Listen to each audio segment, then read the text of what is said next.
Bonjour et bienvenue pour cette nouvelle vidéo de mon défi de 30 jours. Je m'appelle Roy Palace, je suis le croqueur de tête, auteur et rédacteur du blog de dessin.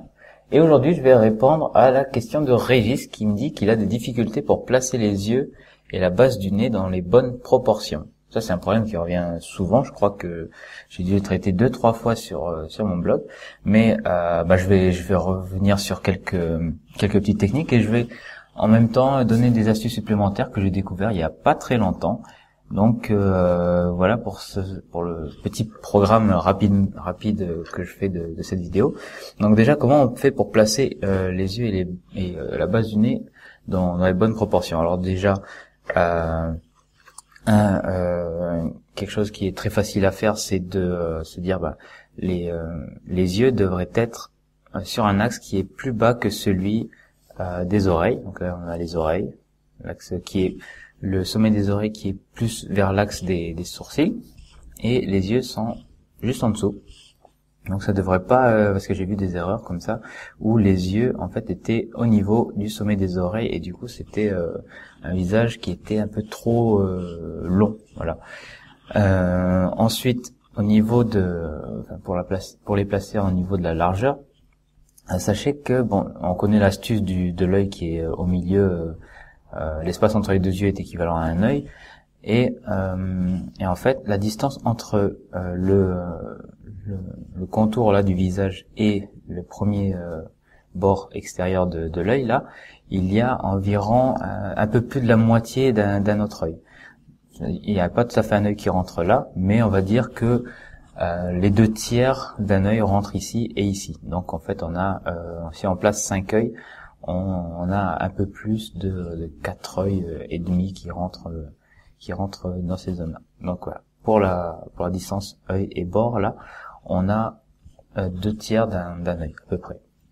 Et une autre technique, mais là ça marche pour les Eurasiens.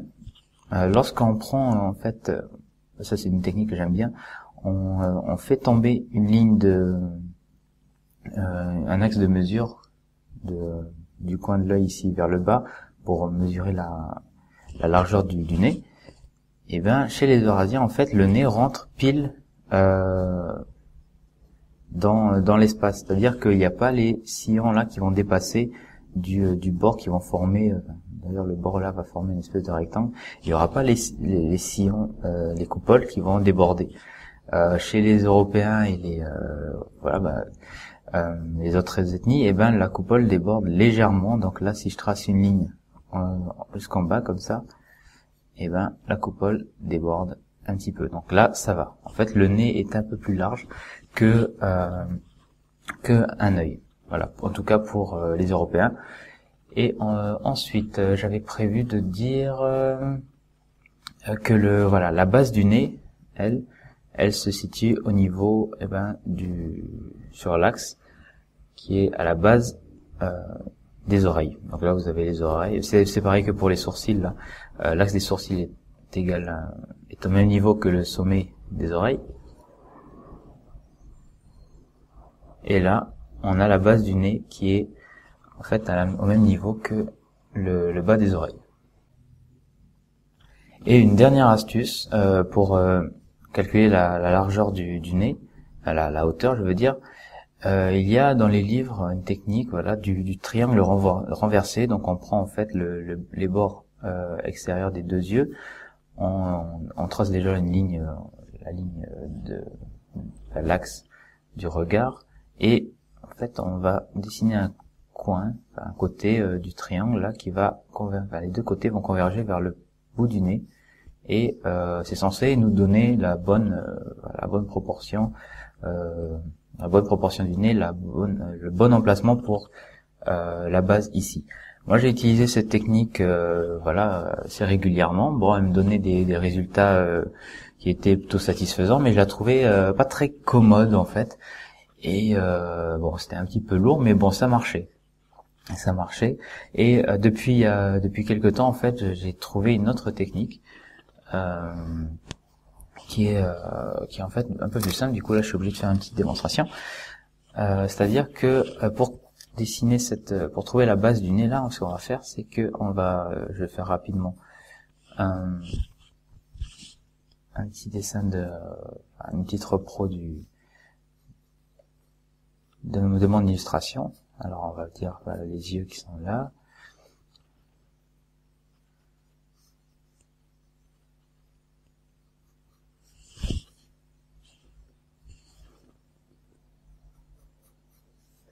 Essayons de les faire la même taille, hein, ce serait encore mieux.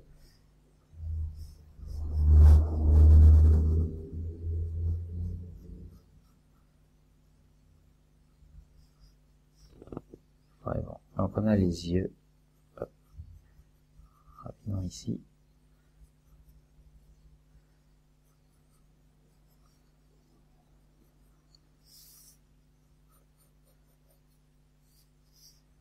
On a les yeux. Et en fait, ce que je faisais avant, du coup, c'était le triangle. Et ben, je faisais ça, et puis ça, et puis bon, je trouvais la base du nez. Ça m'évitait d'avoir des nez trop longs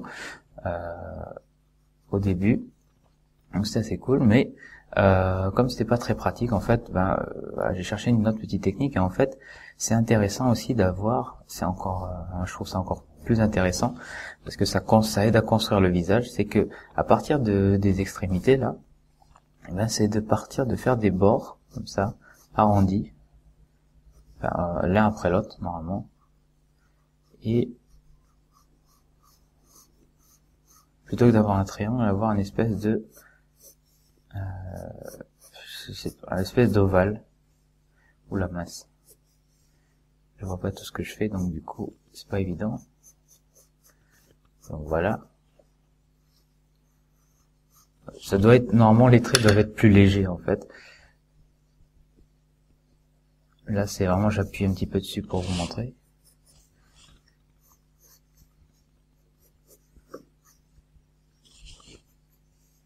Et pareil pour le nez, du coup je le dessine.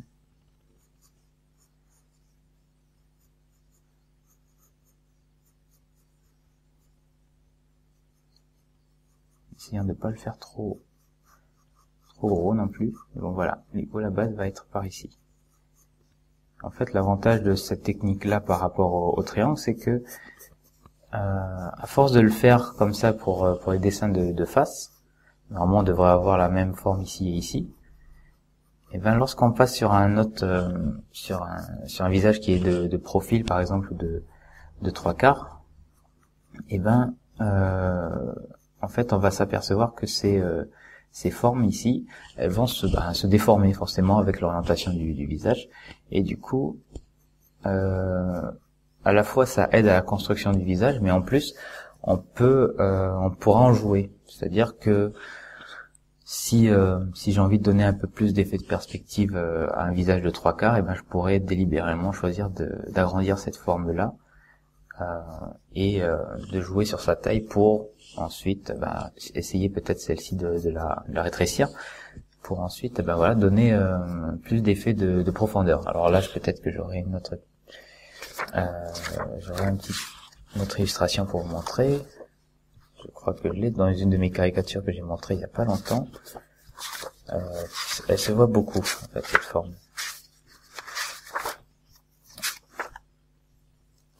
Ouais, ici. Donc ici, voilà, on la voit là. Clac, ça rejoint le nez. Et puis après, l'autre côté, ici.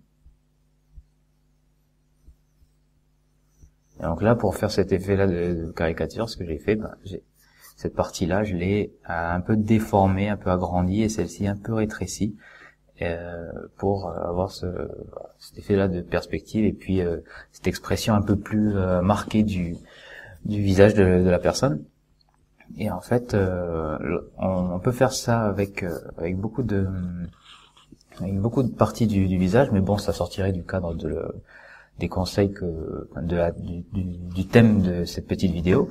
Donc je vais pas vous dire plus sur le moment, mais il se pourrait que dans d'autres vidéos je pousse un petit peu cette idée pour que vous voyez un petit peu les résultats qu'on peut avoir avec cette technique.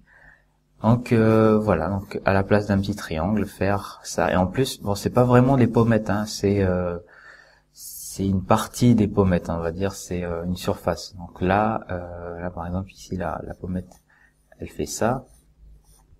C'est plus cette zone ici là. Donc c'est un peu plus haut, c'est pas tout à fait la pommette. et après il faudra la redessiner quand même, hein. C'est voilà, sinon anatomiquement je pense que c'est pas très juste. C'est juste une petite astuce comme ça. Donc voilà pour cette vidéo. J'espère que elle vous a été utile. Donc si vous avez aimé et que vous trouvez mes conseils pratiques et simples à appliquer, cliquez sur j'aime et partagez la vidéo. Si vous n'avez pas aimé, cliquez sur je n'aime pas et ne la partagez pas. Et pour être tenu au courant de mes prochaines vidéos de mon défi de 30 jours, qui va bientôt toucher à sa fin d'ailleurs, cliquez sur le logo en haut à droite pour vous abonner à ma chaîne, et du coup comme ça vous aurez toutes les vidéos dès leur publication et vous n'en manquerez aucune. Voilà, merci de m'avoir regardé et écouté pour cette vidéo, et je vous dis à la semaine prochaine, enfin non, pas la semaine prochaine, à demain pour le nouveau cours. Au revoir.